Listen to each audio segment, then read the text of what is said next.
Well, good morning to you, one and all. Our prayer is that all is well with you and that the Lord is still blessing and providing for you what you stand in need of on a continual basis. Because guess what? He is faithful to his word. That much I know without a shadow of a doubt. So I'm on, excuse me, I'm on because I want to share a little something with you. And I know it will take a moment or two for all of this good stuff to come on so that we can have all of our pages up and running. They should come up pretty soon. I'll wait to see them pop up. There we go. And so, grateful to God for another day. Don't forget, we will have our midweek worship at 6:30 today, but just compelled to get on here and to share a little something with you. Prayerfully, it will enable us to understand just a little bit better what is actually going on. Good morning, Cora. How are you this morning?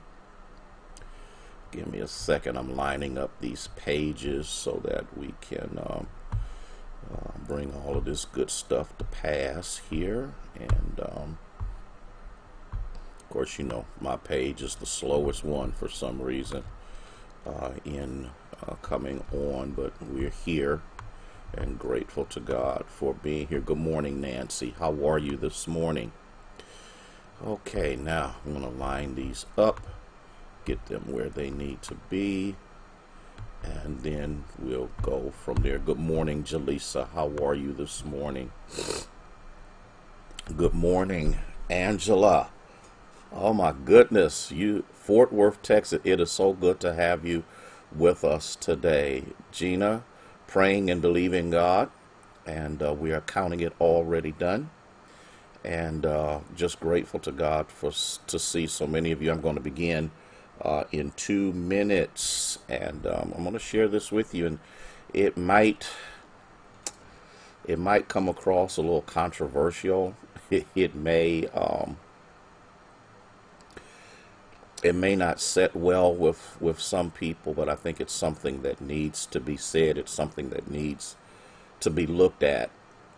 I've been looking at a few things. I've been reading a few articles. I've been examining some things that are going on in this nation. And what I'm going to say, I'm gonna just say what I need to say. Because a lot of times when things don't go well, hey Carol, how are you? Tammy, good to see you this morning. We want to blame other people. Kissy, how are you? Good to see you this morning. Good to have all of you here, praying that all of you are well and the Lord is continually blessing you over and over again. I got about 30 seconds and I'm going to dive into this. Minister Sarah, how are you this morning? And then I'm going to dive into this. And Latrina, good to see you. Good to have you. Good to see so many of you hopping on this morning. I am grateful. I am grateful. Well, let me begin. Let me begin. First of all, thank you, one and all, for taking this time out to be a part of this moment. I need to share this with you. I can't speak for any other city, but I can speak for Youngstown. I can also speak for Akron as well. As you well know, our young people are killing each other at an ungodly rate. There's so much, and there's an event going to take place in Youngstown at 5 o'clock at Greater Friendship, where we're going to announce some of the initiatives that we're going to engage, that prayerfully will be able to curb some of the violence that is going on. But I need to talk about these young people. I need to talk about what's happening in their lives. And if you can share, if you got some people that you know, they might not want to hear it, but they may need to hear this. Okay. Good morning, Timothy. How are you this morning? I want to talk about the effect of the coronavirus and the lockdown on people. I want us to think about this. I only got this set for 30 minutes, and I hope not to use that. We that are saved, we that know the Lord, or we that go to church, understand clearly that this has been one of the most trying times, not just in Youngstown or Akron or Cleveland or Cincinnati, Columbus. Pastor Thomas, how are you, sir? It has been one of the most trying times of this nation and this world. Psychologically, it has damaged us.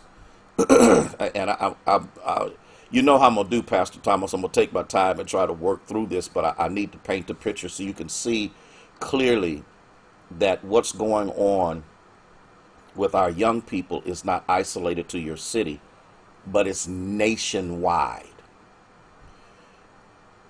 For those of us that know the Lord, good morning, Carolyn. For those of us that love the Lord, we struggle to process the isolation. I want you to understand what I'm saying. We struggle with the isolation. We couldn't go. If we did go anywhere, we went to the store, we went shopping for food, came back home. And we quit buying things. We quit socializing. We stopped all of these things. And we stayed to ourselves. We stayed in our homes. We stayed in our apartments. We stayed away from one another. And I don't know about anybody else, but Felicia, Minister Felicia, good to see you. I struggled mentally. And I love the Lord with all my heart. I know his word fairly well. I'm not a theologian like some, but I know enough of it to keep me. Mentally, it was a struggle. Matter of fact, every now and then it's still a struggle, because once you isolate yourself from mankind and your friends and your loved ones, it creates a different persona of reality. I'm saying all of this so that I can spill over into these young people. When they no longer were clubbing, because that's what they did, when they were no longer socializing together and getting high, that's what they did, and now they are back doing it because it's the only thing they know to do. It has not dealt with the isolation, the rage, the anger, and the inability to process a year and a half of actually being in prison. You wonder why people who have been incarcerated end up going back. The reason they do is because of the process of programming that takes place does not adequately prepare them to get back into a world that has changed since they were removed from it. Okay, are y'all catching what I'm saying? And because of that, there is this rage in them that is greater than the rage they had before the pandemic. And the amazing thing about these moments of mental stress and strain that has placed itself in us and is creating this unleash of anger, because you got to remember, like us, they had social media. like us. But they weren't posting stuff about Jesus. They weren't posting stuff about the goodness of the Lord. They weren't posting that God is good, which was an encouragement to those of us who know the Lord. They were posting about a world that is so isolated and so full of hate and deceit and levels of unbelievable mental stress that it infused itself into their behavior, but they don't know how to process it. And then the funny thing about it is, and I can only speak to Youngstown, is now you want to blame other people for not handling the violence that is coming from. Yeah, let me just go on and put it out there. You want to blame the mayor, the police chief, and all of these people, maybe some other people, for not being able to rein this in. But I'm going to go a little bit further with this, because there would be nothing to rein in if we had credible, competent parenting that took place before the pandemic showed up. I told you that you might not like this. I told you that you might not care for what I'm getting ready to say, but I need to tell the truth. It is always amazing to me how many people want to blame other people for the ill-equipping of the children they birthed to live real life. And the problem is, those who have birthed these children are just as inadequate mentally as the children themselves. Somebody posted on Facebook about the reason that we didn't cut up. They had like a belt, a switch, a broom, and all of that kind of stuff. Cecile, how are you this morning? Is because we had parents. Now, I'm not saying that all of these parents were good, and I'm not saying that all of these parents weren't abusive, because yes, there's some abuse in every generation.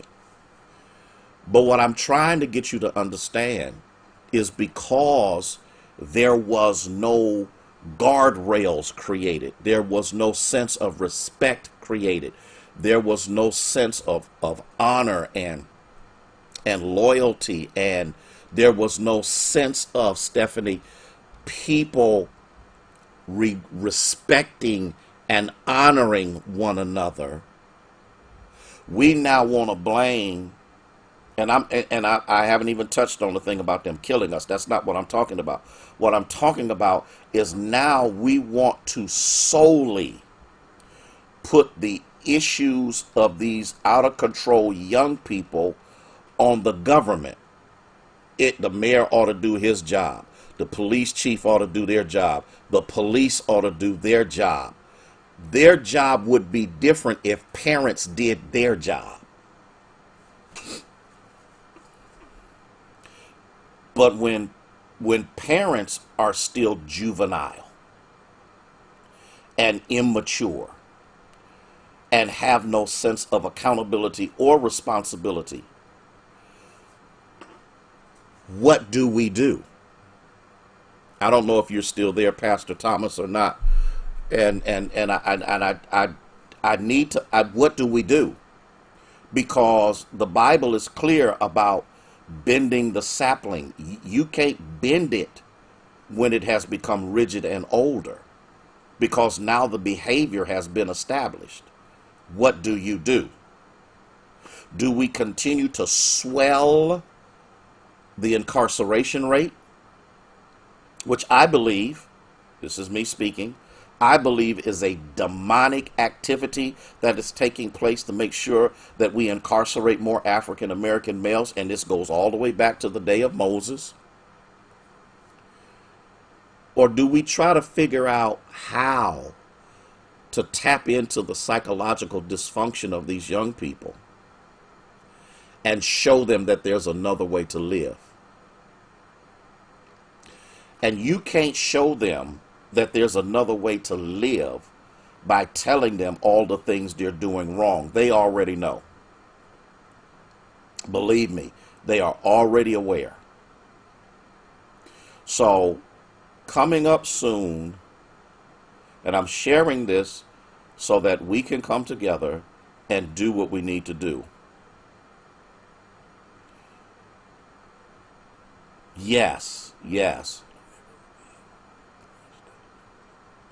And Cecile, we had a sense of community. I'm just like you.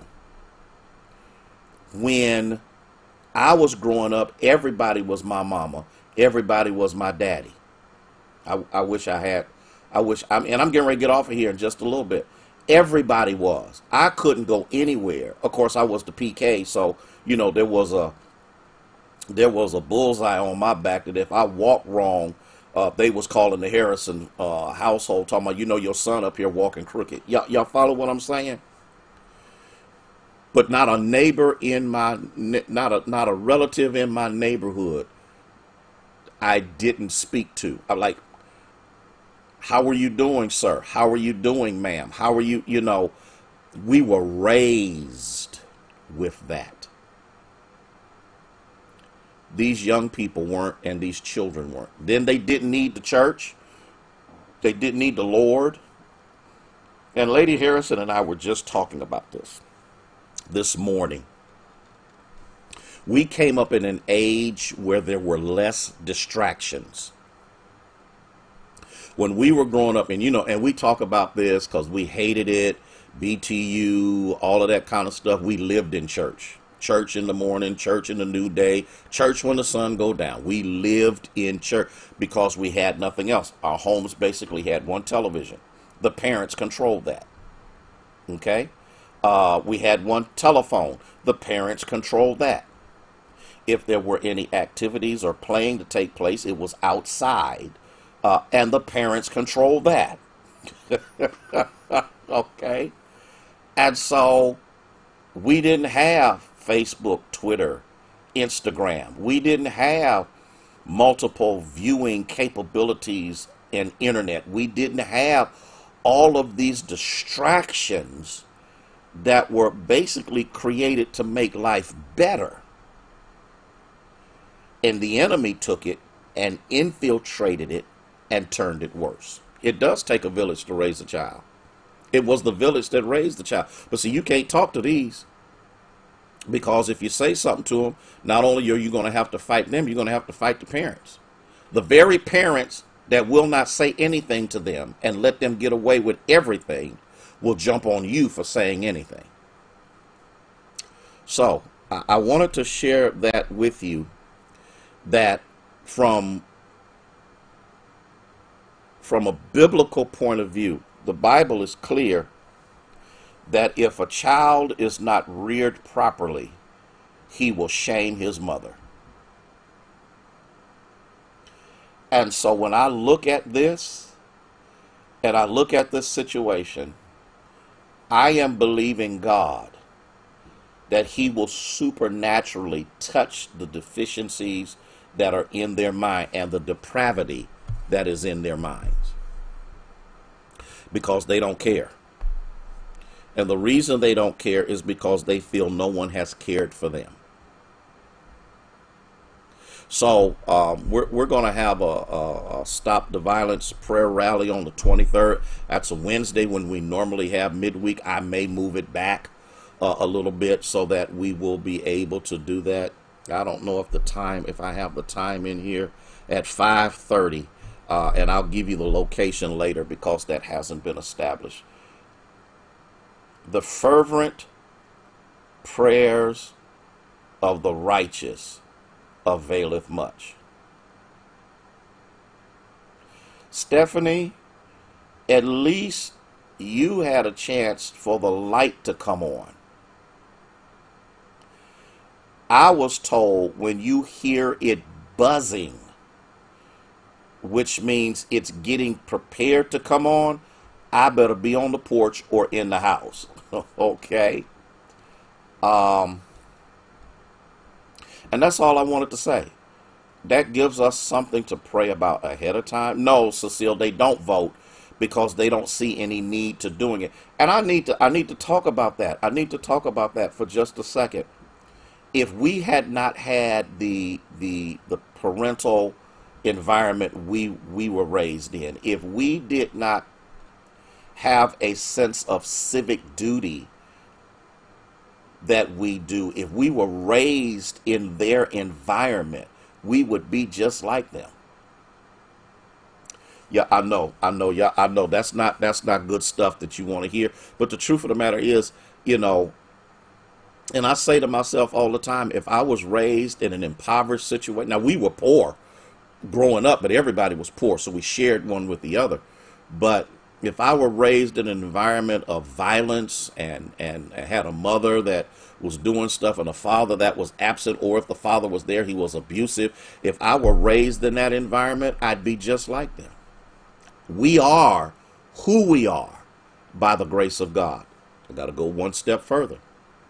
And the same God that when we did get out on our own and went buck wild, the same God that kept us in the clubs, that kept us from the knifings and the fights and things, will also keep them. But I'm a firm believer in the power of prayer. And talking to them won't do any good, but talking to God will. So I'll share a little bit more of that with you as we move forward and closer to that time. The location has not been solidified yet, and so but it's going to be on the south side, and we want to be able to come together and pray. It's being led by the African American clergy in Youngstown. It's a problem in our neighborhoods. It's a problem that can be solved through clergy intervention in those neighborhoods as well. Listen, I gotta go. That's what's really going on. Don't forget, I look forward to seeing you at 6:30 as we will be teaching our midweek worship. We're going to talk about, it'll be part 3 of grasshopper mentality. But I'm also going to give you some points and some things that you'll need to know about how to change from grasshopper mentality to a mentality that flourishes in the things that God says he will do. Listen, thank you for giving me this time of sharing with you. Thank you for being kind enough to listen to me and to allow me to share that. I look forward to seeing you at 6:30. Just kind of getting these little snippets in again, just doing it every now and then so that I can, there's a lot of people out here doing a whole lot of things. And so I backed off because that kind of, you just can't listen to everybody and you just can't watch everybody. Okay? And so I just wanted to share that with you. Want you to know, love you. Please make sure that you are with us at 6:30 this evening. May God bless you and may he keep you is our prayer.